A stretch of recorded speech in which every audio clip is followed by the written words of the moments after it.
Yeah. I'm reproving that my audience is here, including Totoro, the mystical raccoon. So, hi everybody. Yeah.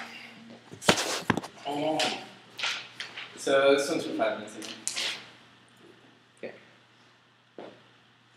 And I'll begin. Okay.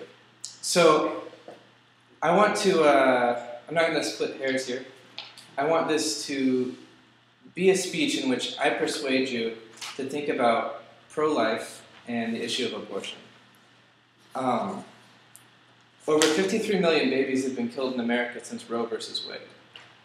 That's about 9 times the amount of Jews that were killed in the Holocaust. That's 2/3 of how many people were killed by Mao Zedong in the Great Leap Forward. That's twice as many people as were killed when Stalin lived the way he did in World War II and caused a lot of people to die because of economic reasons. Yet, it's strange because in America, abortion is an issue that we're somewhat silent about. Yet there are millions of people who have died because of it. And I just want to share my heart for this and then share three things. One, abortion is a huge issue and it's very prevalent. 2, it's an issue that God really cares about.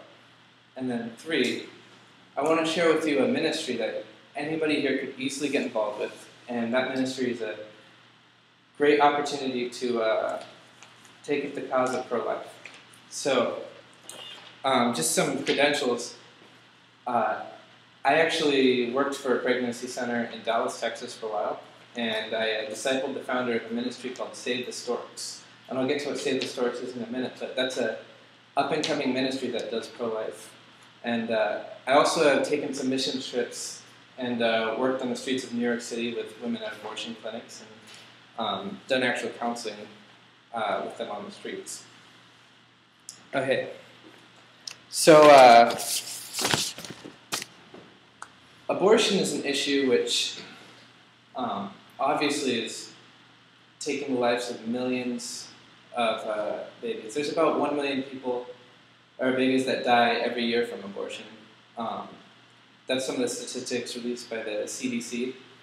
And on top of that, abortion is 53 million people in the last 28 years in the US, but worldwide, there are millions and millions of babies every year that are just prematurely killed. And some of the statistics for that are there's some objections people raise for abortions, such as in the case of rape or otherwise, and that's about 1% of actual cases is that the majority. But the majority of abortions are needless. And I just want to be very clear that the Bible actually doesn't specifically talk about abortion, but it does talk about the value of life. In Psalm 139, God says that He knew you before He made you in the womb. He knew your inmost parts, and He wove each of us together. Also, in Deuteronomy, there are several laws that are given. And one of the laws that is given is that if a pregnant woman is injured, and her baby is injured, then it's eye for an eye, tooth for a tooth. What's interesting about that is today we argue about whether or not an unborn child is even human at all. But God shows in His Word that He actually did value life, and He valued life in the womb. My second point is that God really, really hates how we treat the unborn innocent. And one of those ways that I would see that is Deuteronomy. The penalty for child sacrifices or killing a child was death. It was completely banished.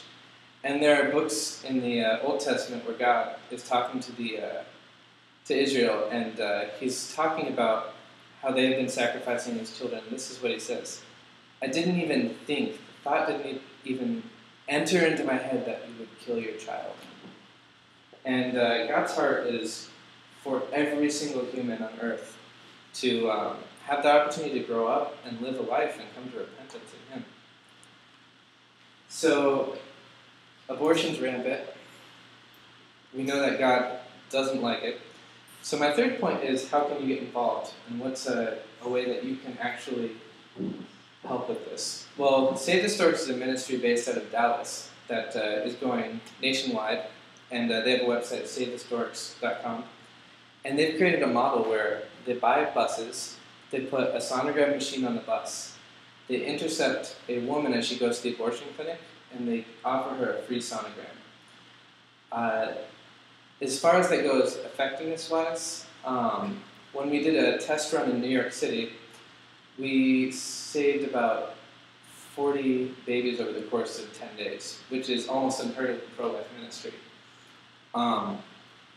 So the first bus is being set up in Dallas, and this is just an up-and-coming ministry. And one of the ways that you can get involved with pro-life is by supporting this ministry. You can pray for them, you can support them financially, or the third thing is you can actually go on a trip and be one of the counselors who intercepts women as they enter the abortion clinic. So that's just a short, brief speech on the topic of abortion. So to sum that up, abortion is rampant. There is millions of babies who are dying every year all across the world. Secondly, God doesn't like that. And my third point is just that there's a great ministry opening up in Dallas, and if anyone wants to get involved, they can talk to me afterwards. And thank you for your time.